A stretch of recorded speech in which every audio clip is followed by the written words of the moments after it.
All right, welcome to relaxing stories from Regina Jackson.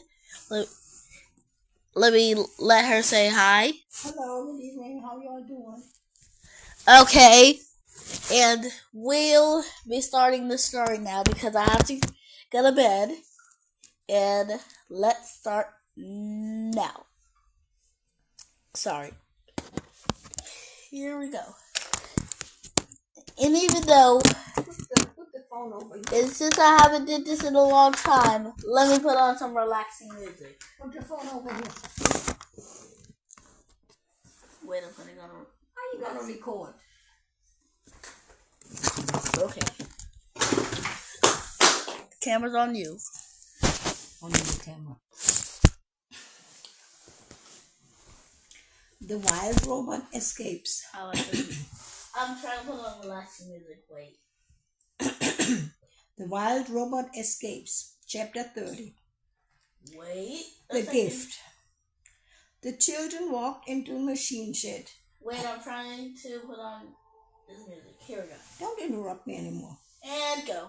Past rows of parked farm machines and found Ross turning up the milk truck.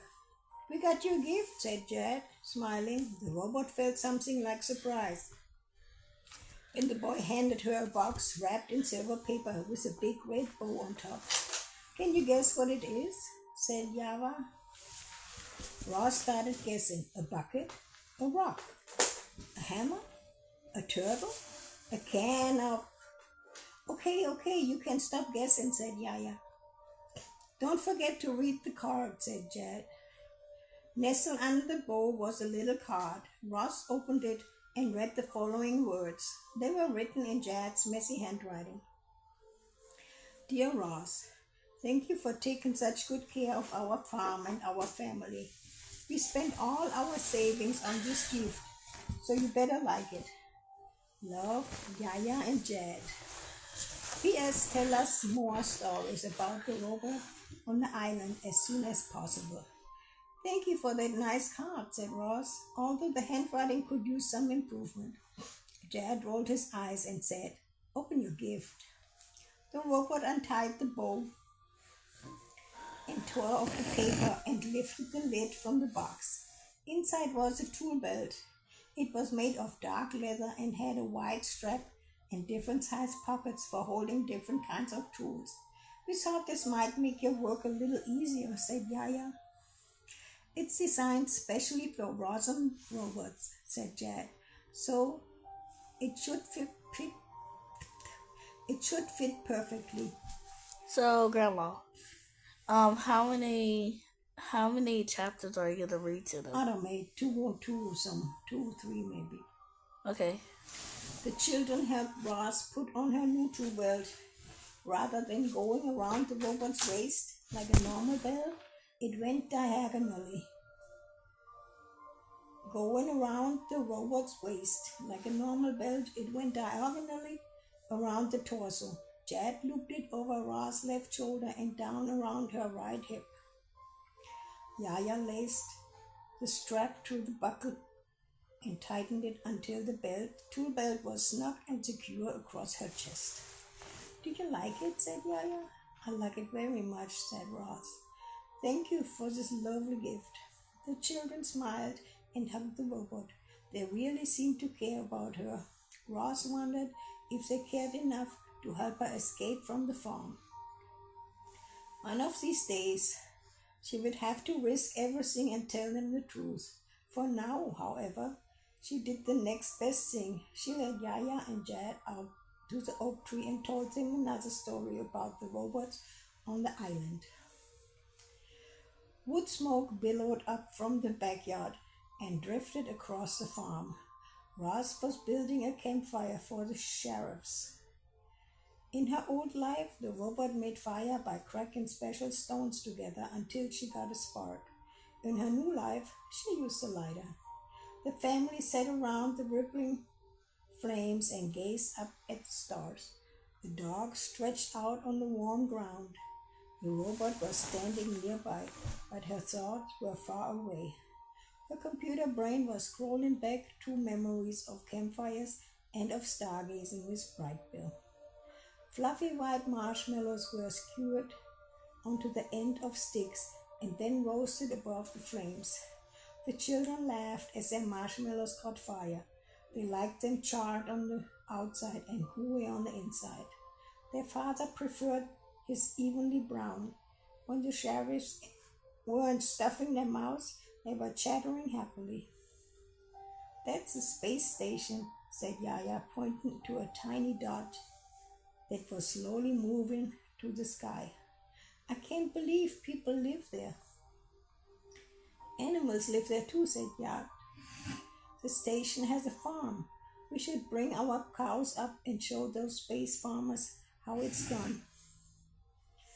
"I think our cows are perfectly content right here on Earth," said Mr. Sheriff. "And so am I." Once the marshmallows were gone, Yaya and Jad snuggled up with Oscar, started into the flames, and asked their father about the old days. But the children were just too cozy to stay awake for long. So Mr. Sheriff spoke to Ross and stayed. "We made campfires all the time when I was a boy." The man poked the coals with his marshmallow stick, and glowing embers floated into the air. "The whole family would sit around like this, telling stories. We had a nice life here, but then my brother and sister moved to the city. My parents got old, and everyone except me to take over the farm. I ought to run this place by myself," he went on. "So I hired... Oh, I couldn't run this place by myself," he went on. "So I hired Jamila. I did the farm work and she managed the business. We made a good team, and then we fell in love. When Jamila was pregnant with Yad, we bought a few auto machines to help out. Then Yaya showed up and we bought a few more. If I'd known one of those machines would be the death of her..." The farmer's voice trailed off. Ross wanted to know more about Jamila and about Mr. Sheriff and about the rest of his family. But a normal robot wouldn't ask personal questions, so she kept her question to herself and dropped another log on the fire. Long ago, Hilltop Farm was a very different place. The original farmers grew vegetable gardens and fruit orchards, and they raised chickens and sheep and goats. The farm had changed a lot since then, but there were still signs of its past. Low stone walls lined the fields. A rusty tractor sat in the weeds, and hidden within a densely wooded grove was the old barn. The barn hadn't been used in generations. Over the years, trees had quietly grown up around it, and moss had spread across its roof. But the barn was still strong and solid, and Ross wanted to take a look inside. The big barn door screeched along its rail. "Hello," said the robot, peering into the darkness. "Is anyone here?" A mouse squeaked and scurried out of sight, and then Ross had the barn to herself.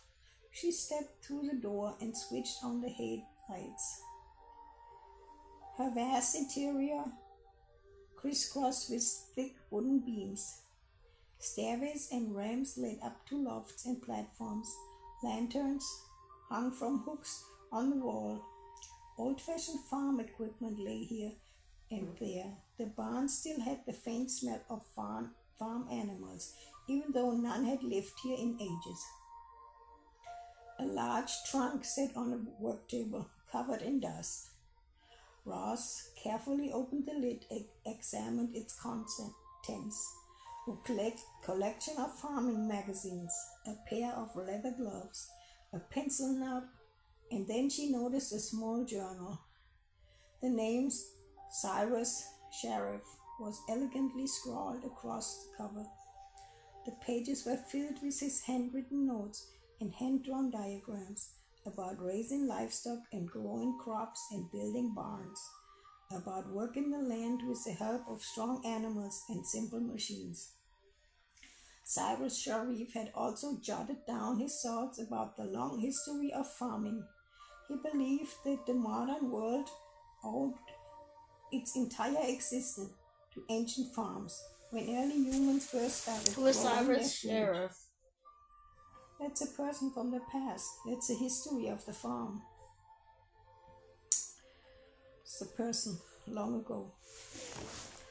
When early humans started growing their food, those farms were small and primitive, but they supported villages, which became towns, which became cities. The writing was so wise and insightful that Roz read the journal from cover to cover. By the end, she almost felt as if she knew Cyrus Sharif, whoever he was. The journal was a treasure, and she tucked it into a pocket of her tool belt for safekeeping. Autumn colors were sweeping across farm country. The lush greens of summer faded to reds and browns. Crops were harvested, leaves fell away, and the landscape turned stark and gray. On Hilltop's farm, the cows were grazing on what remained of the pasture grass, while the herding machines hovered nearby. The field machine was preparing the field for winter. The drone circled the farm several times a day, but there was less to report in autumn. Although Yaya and Jad were busy with school, they always made time for Roz. The children never grew tired of listening to the robot stories, and they never grew tired of sharing their own. The bees and the mice, and the deer and the frogs, and the raccoons and the squirrels, and the snakes were all getting ready for cold weather. So too were the birds. The owls spruced up their nests. The crows stockpiled acorns. Just like in the Wild Robot. That's it. That's a wild robot. This is a wild robot. I mean the movie. Oh, yeah. Not the story. Yeah. The crows stockpiled acorns. The swallows were still swooping over the farmland, but they would soon be leaving for winter.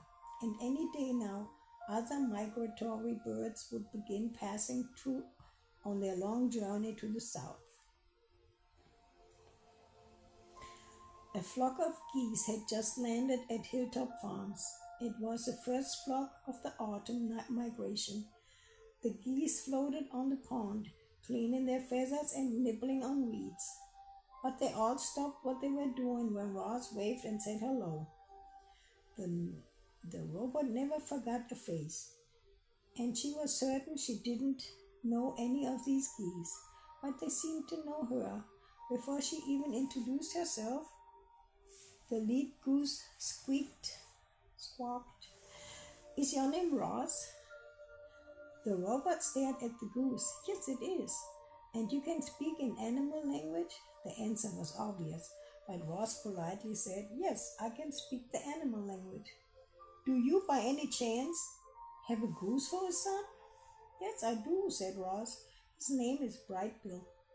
At that, a voice blurted out, "The stories are true," and suddenly the flock was smiling and fluttering over the robot. When the commotion settled down, the leader explained, "All along our migration, we have heard rumors of a robot who can speak with animals, who has a goose for a son, and who is trapped on a farm. That sounds ridiculously to us, but here you are." The flock absolutely delighted to meet the robot.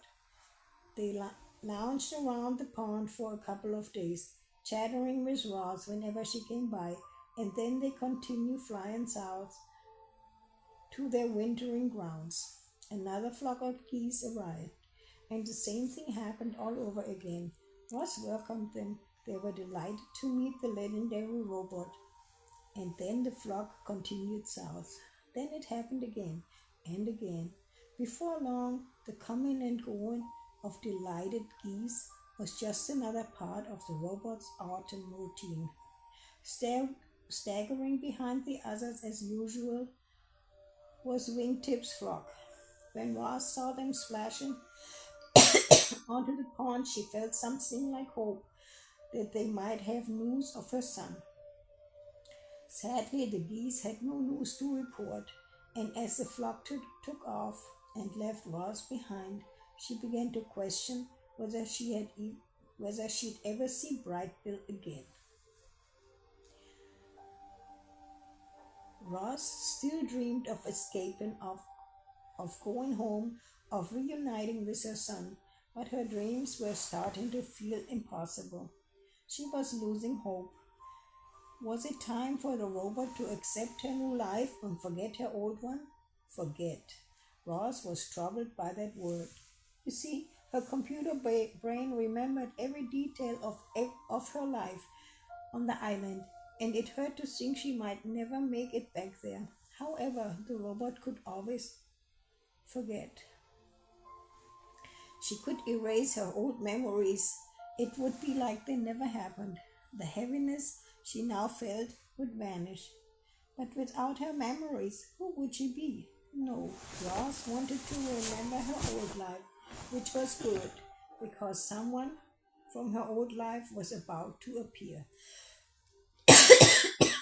Good night. Alright guys, next time we make a video, we'll probably let you listen to the time Brightbill comes. I hope y'all watch the movie, and next time you want to watch our stories, go to Regina Jackson on YouTube. Thank you and have an amazing night. Good night, guys.